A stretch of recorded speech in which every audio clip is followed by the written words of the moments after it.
Good morning. My name is Forrest Bailey, and I am Tristyn Tynes' father, and I will be speaking on behalf of my family. To start with, I would first like to thank God for the strength He has given us since Tristyn was taken from us, the grace He has instilled within us to support each other as we grieve, and especially for the incredible love that we have seen from so many in the world.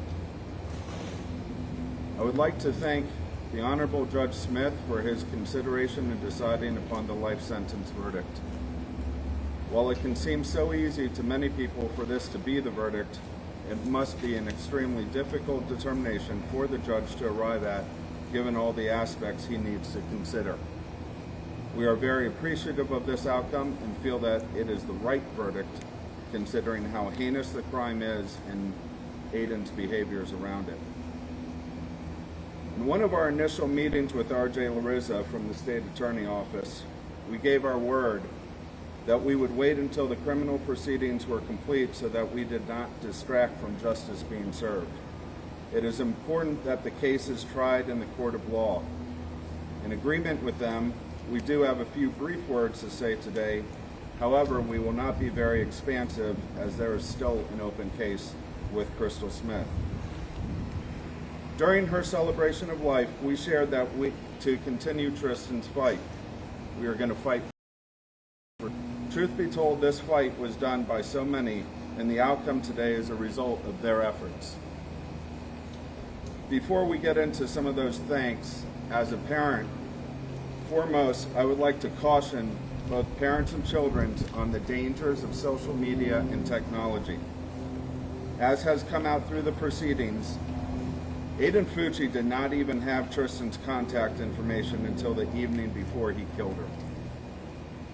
While we have gotten to a point where children are carrying technology for convenience and safety to contact their parents and their friends when needed, it comes at a great risk. It likely would not have made a difference in Tristyn's case, as it was referred from a trusted friend, and she also knew Aiden from school.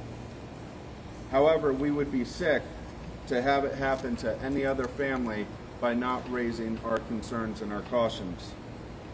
Please, to all the kids, if your parents require you to turn in your cell phones, realize your phone is a privilege, not a right, and that they are demonstrating love and protection for you. Parents, I encourage you to do so. As part of this investigation, the amount of kids sneaking out in our community and the frequency of how often they are doing so had us completely dumbfounded. On a different note, during Wednesday's proceedings and the filings at the end of the day, there were several apologies given from Aiden and some members of Aiden's family.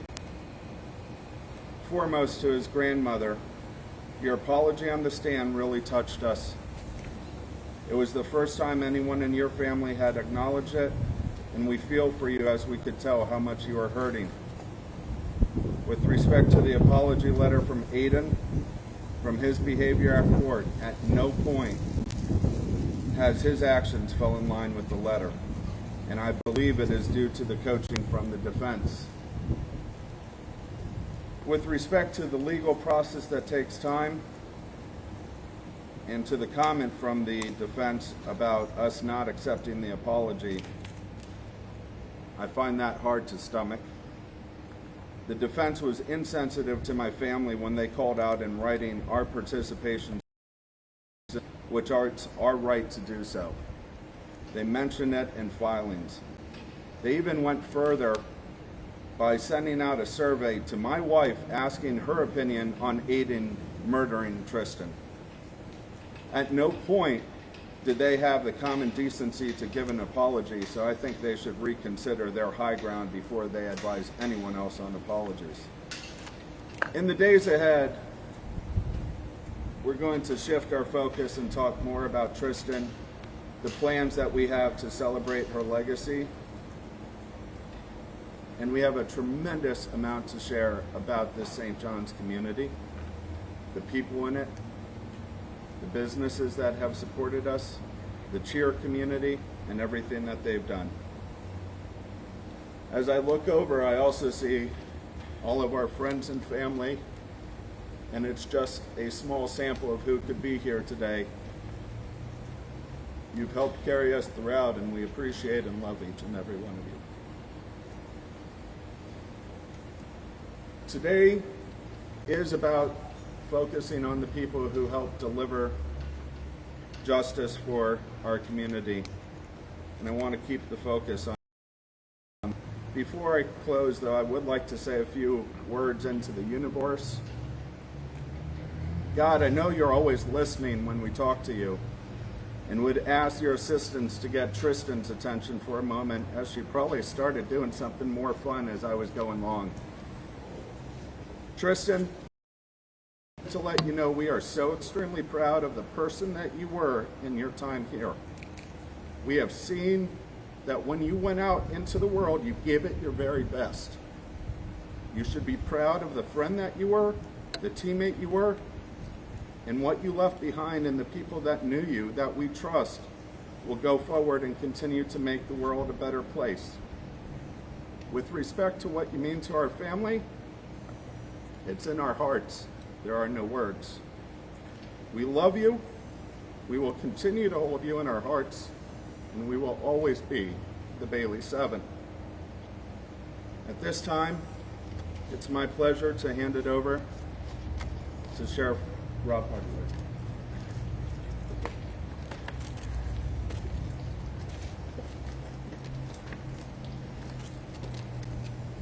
I wish I actually would have spoke before you, Forrest. I'm not sure how you follow that besides putting an exclamation point behind that statement that he gave on behalf of the Bailey family.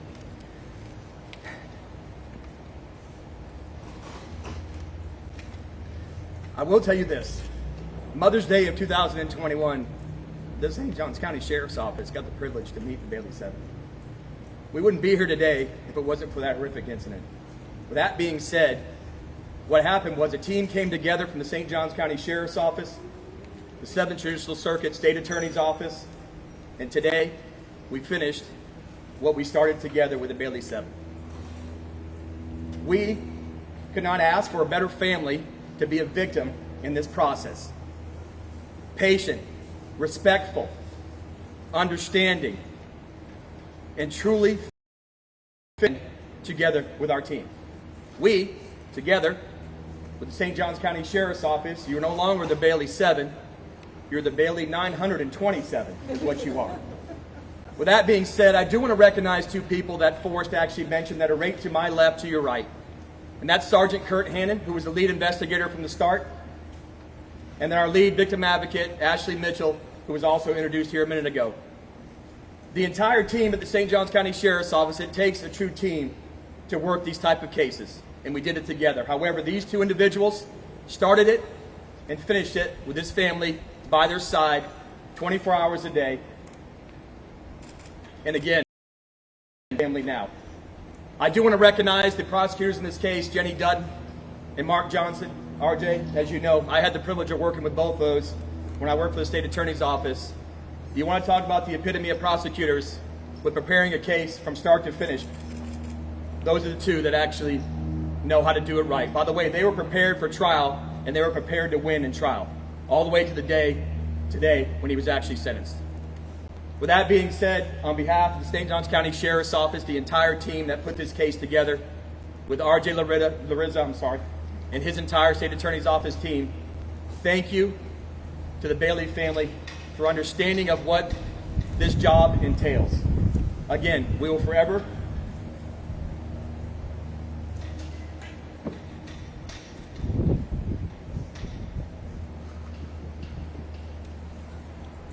be a part of the Bailey